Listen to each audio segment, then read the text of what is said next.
नरेंद्र मोदी जी ने किया है। तो इसके लिए मैं पूरी उत्तरी भारत की ओर से और आए हुए सभी यहाँ पर किसान भाइयों की ओर से मैं उनको बहुत बहुत धन्यवाद देना चाहता हूँ कि ये रीजनल सेंटर बाजरा का अनुसंधान केंद्र जो पूरे देश में एकमात्र पहला अनुसंधान केंद्र है जो यहाँ पर स्वीकृत हुआ है। आज मिलेट्स महत्व की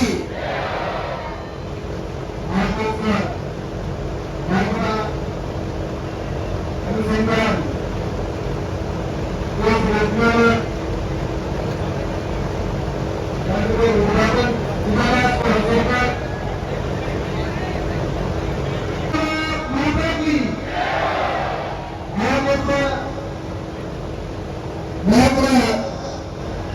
अनुसंधान को इस शिलान्यास के अवसर पर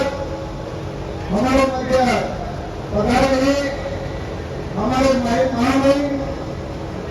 उपराष्ट्रपति आदरणीय जगदीप धनखड़ जी और साथ ही वर्चुअल हमारे साथ लोग मेरे मार्गदर्शक और भारत सरकार के कैबिनेट मंत्री आदरणीय नरेंद्र सिंह जी तोमर साहब और साथ ही मंच पर विराजमान है हमारे भारत के सांसद आदरणीय रेवती भाई पटेल और राजस्थान सरकार के मंत्री आदरणीय हेमाराम जी चौधरी साहब और हमारे दीदी साहब अक्षर डायरेक्टर मैडम और मंच पर बैठे हमारे सभी यहाँ पर पूर्व मंत्री अमराराम जी चौधरी साहब और हमारे पूर्व के यहाँ पर कई विभाग बैठे हैं सभी हमारे विभाग पर प्रदेश कार्यकारिणी के सदस्यगण और उपस्थित सभी प्रदेश के पदाधिकारीगण और सभी जनप्रतिनिधिगण और सामने यहाँ पर इतने विशाल सभा केंद्र आए हुए सभी हमारे जनप्रतिनिधिगण सभी जिला परिषद सदस्य सभी पंचायत समिति सदस्य सभी सरपंचगण और उपस्थित सभी इस सभा में आए हुए हमारे पंच प्रमुखगण और उपस्थित किसान भाइयों सभी उपस्थित माताओं बहनों और मेरे युवा साथी और मीडिया के बंधुओं, आज मैं सबसे पहले तो यहाँ पर हमारे मध्य उपस्थित विराजे हैं हमारे महामहिम आदरणीय जगदीप जी धनखड़ साहब का मैं यहाँ पर तहे दिल से हार्दिक स्वागत और अभिनंदन करना चाहता हूँ कि आपका बहुत बहुत स्वागत है। और आदरणीय तोमर साहब भी हमारे साथ यहाँ पर आना चाहते थे लेकिन आप और हम सबको पता है कि चुनाव चल रहे हैं और चुनाव की वजह से वो यहाँ पर नहीं पहुंच पाए। लेकिन आपको और हम सबको पता है कि पिछली बार जब छिंदवाड़ा मेला के अंदर आप पधारे थे तो उस समय आदरणीय तोमर साहब ने यहाँ घोषणा की थी कि मैं जल्दी यहाँ पर बाजरा अनुसंधान केंद्र की स्वीकृति करूंगा और इसके लिए मैं तोमर साहब का बहुत बहुत धन्यवाद देता हूँ। और आदरणीय नरेंद्र जी मोदी जी साहब का भी प्रधानमंत्री जी का भी बहुत बहुत धन्यवाद देना चाहूंगा कि ये रीजनल सेंटर बाजरा का अनुसंधान केंद्र जो पूरे देश में एकमात्र पहला अनुसंधान केंद्र है जो यहाँ पर स्वीकृत हुआ है। आज मिलेट्स अनुसंधान के तौर पर हैदराबाद के अंदर बाजरा अनुसंधान होता है। हैदराबाद के अंदर आपको हम सबको पता है कि जो मिलेट्स अनुसंधान है जिसमें 7-8 प्रकार के जो मिलेट्स है बाजरा ज्वार रागी कंगनी कुड़की और सबका वहाँ पर रीजनल सेंटर, लेकिन अकेला मात्र अगर कोई रीजनल सेंटर बाजरे का है तो वो बाड़मेर जिले के अंदर राजस्थान पूरे हमारे पूरी हिंदुस्तान के लिए एक बहुत बड़ी सौगात देने का हमारे आदरणीय तोमर साहब और नरेंद्र मोदी जी ने किया है। तो इसके लिए मैं पूरी उत्तरी भारत की ओर से और आए हुए सभी यहाँ पर किसान भाइयों की ओर से मैं उनको बहुत बहुत धन्यवाद देना चाहता हूँ। और आज मेरे लिए बहुत ही खुशी का क्षण है और खुशी का क्षण इसलिए कि आपको पता है कि मेरा एक सपना था। मैं कई समय से चाहता, जब मैं कृषि मंत्री बना उस समय मेरे सामने मैंने देखा कि बाजरा जो हमारा सबसे ज्यादा उत्पादन राजस्थान के अंदर होता है लेकिन इसका रिसर्च होता है तो वो हैदराबाद के अंदर होता है, कभी क्या राजस्थान में और इस पूरी उत्तरी भारत के अंदर कभी रीजनल सेंटर होगा क्या। लेकिन आज वो सपना पूरा हो रहा है। और दूसरा सपना कि मेरे यहाँ की जिसको मैंने बचपन में बाजरे को खाया स्वाद के साथ, और हमेशा मैं बाजरे की रोटी खाता हूँ। लेकिन मैंने देखा कि जब मैं दिल्ली गया तो वहां पर मैंने बाजरे की रोटी बहुत कम देखी खाते हुए,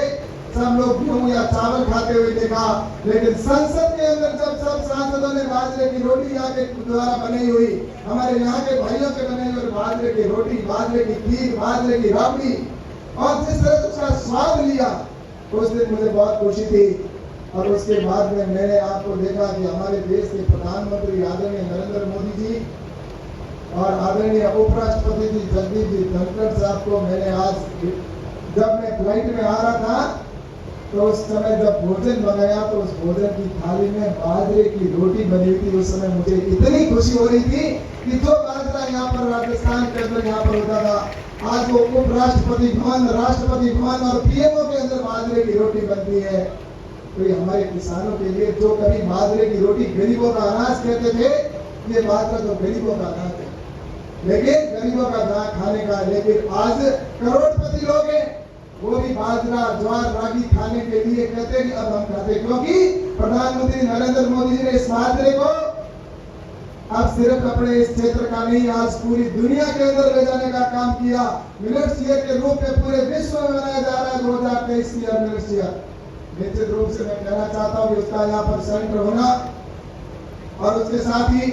मैं आपसे कहना चाहता हूँ कि प्रधानमंत्री नरेंद्र मोदी जी के नेतृत्व में और आदरणीय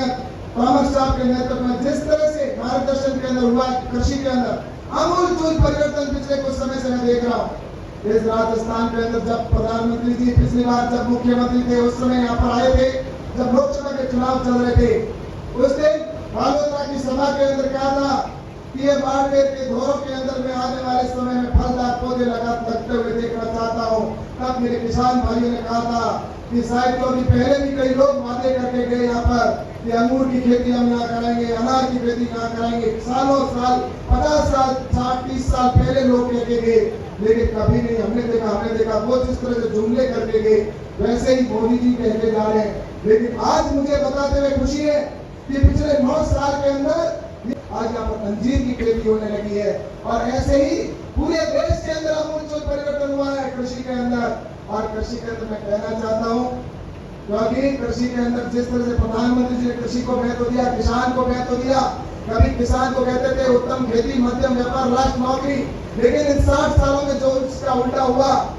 लेकिन अब कृषि के अंदर प्रधानमंत्री ने जैसा कहा है, उसका अब हम देख रहे हैं कि उत्तम खेती होती जा रही है। आज किसान, आज जो बड़े बड़े लोग भी कृषि की ओर आना चाहते हैं, क्योंकि प्रधानमंत्री ने जिस तरह से किसानों को वेरी की बात हो,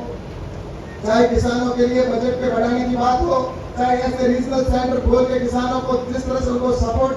किस तरह से मिले। अभी हम बीकानेर के अंदर आज मूंगफली का अनुसंधान केंद्र का जो वहां पर उद्घाटन भवन का उद्घाटन करके आए। इस तरह से देश भर के अंदर कृषि को जिस तरह से किया जा रहा है, कृषि का बजट बढ़ाकर दिखा दिया कि कृषि को कभी सबसे कम देश में बजट मिलता था। देश की सबसे बड़ी आबादी किसान, और कृषि का बजट सिर्फ 22,000 करोड़ रुपए, देश का इतना बड़ा बजट था, लेकिन कृषि का बजट ऊंट के मुंह में जीरे के बराबर था। आमिर साहब, मैं आपको बताना चाहता हूँ कि कृषि के अंदर जो बजट था वो मात्र और मात्र 22,000 करोड़ था। आज बढ़कर 1,25,000 करोड़ रुपए इस साल का बजट कर दिया गया है, और किसान सम्मान निधि का पैसा किसानों के सीधा अकाउंट में जा रहा है। तो इस तरह से किसानों को जिस तरह से उनको सपोर्ट करते हैं कि किसान आगे बढ़े, तो नरेंद्र मोदी जी के नेतृत्व में आज देश के अंदर जिस तरह से हुआ है, मुझे निश्चित रूप से लग रहा है कि हमारे किसानों का भविष्य, जब देश आत्मनिर्भर की हम बात करते हैं तो किसान का आत्मनिर्भर होना सबसे पहले जरूरी है। आज हम जिस तरह से देख रहे हैं, बाकी की बातें हमारे आदरणीय तोमर साहब की बात बताएंगे, हमारे आदरणीय महामहिम साहब भी बात करेंगे, मैं ज्यादा विषय नहीं लूंगा, लेकिन मैं तो इतना ही आप सबसे कहना चाहता हूँ कि नरेंद्र मोदी जी के नेतृत्व में जो इन 9 सालों के अंदर हुआ, ऐसा अगर पहले हो गया होता तो मेरे हिंदुस्तान की कायाकल्प हो जाती। आज जो विश्व में देश है, वो जो पहले 7वें 11वें स्थान पर था अर्थव्यवस्था में विश्व में सबसे जो था, वो आज 5वें स्थान पे पहुंचा है। नरेंद्र मोदी जी कहते हैं आने वाले समय में मेरे देश को हम 2027-28 तक इसको विश्व की सबसे तीसरी बड़ी महाशक्ति के रूप में खड़ा करेंगे अर्थव्यवस्था की दृष्टि से। और 2047 विकसित भारत बनाएंगे तो उसमें मेरे देश के किसानों का बड़ा योगदान होगा और इसमें हमारे यहाँ के किसानों का भी बहुत बड़ा योगदान होगा। तो मैं आप सबको बहुत बहुत यहाँ पर स्वागत करता हूँ। इतनी बड़ी संख्या के अंदर आज यहाँ पर हजारों की संख्या के अंदर आप इस किसानों के बाजरा अनुसंधान के इस कार्यक्रम में आप पधारे हैं। निश्चित रूप से आप सब हामिद साहब के चेहरों को देखकर आप समझ सकते हैं कि मेरे किसान भाइयों के रीजनल सेंटर की कितनी आवश्यकता थी और इसलिए मैं आप सबको बहुत बहुत बधाई देता हूं और मैं पुनः महामिंद साहब का बहुत बहुत धन्यवाद देता हूं कि आपने अपने व्यस्तम समय में से हमने विशेष आग्रह किया कि आप किसान के बेटे हैं, आप किसानों के बेटे होने के नाते एक किसान का काम है जो चाहे मूंगफली का बूढ़ा वहां पर जिस तरह से बीकानेर के अंदर उद्घाटन करने का हो, चाहे यहाँ पर शिलान्यास करने का हो, उन्होंने धनखड़ साहब ने कहा कि मैं निश्चित रूप से इस कार्यक्रम में आऊंगा। जब भी ये कार्यक्रम तय हो मुझे बताना। दूसरे 6 महीने पहले कह दिया था और मैंने जैसे ही कहा आग्रह किया तो 1 मिनट भी नहीं लगाई और आपने हमारे किसानों को इस तरह से आप संभालने के लिए आए और इसलिए मैं आपका बहुत बहुत धन्यवाद देता हूँ और साथ ही हमारे तोमर साहब का भी पुनः मैं धन्यवाद देते हुए और प्रधानमंत्री जी का आभार प्रकट करते हुए अपनी बात को खत्म करता हूँ। आप सभी किसानों का, भाइयों और बहनों का बहुत बहुत धन्यवाद, बहुत बहुत धन्यवाद। जय हिंद, जय भारत।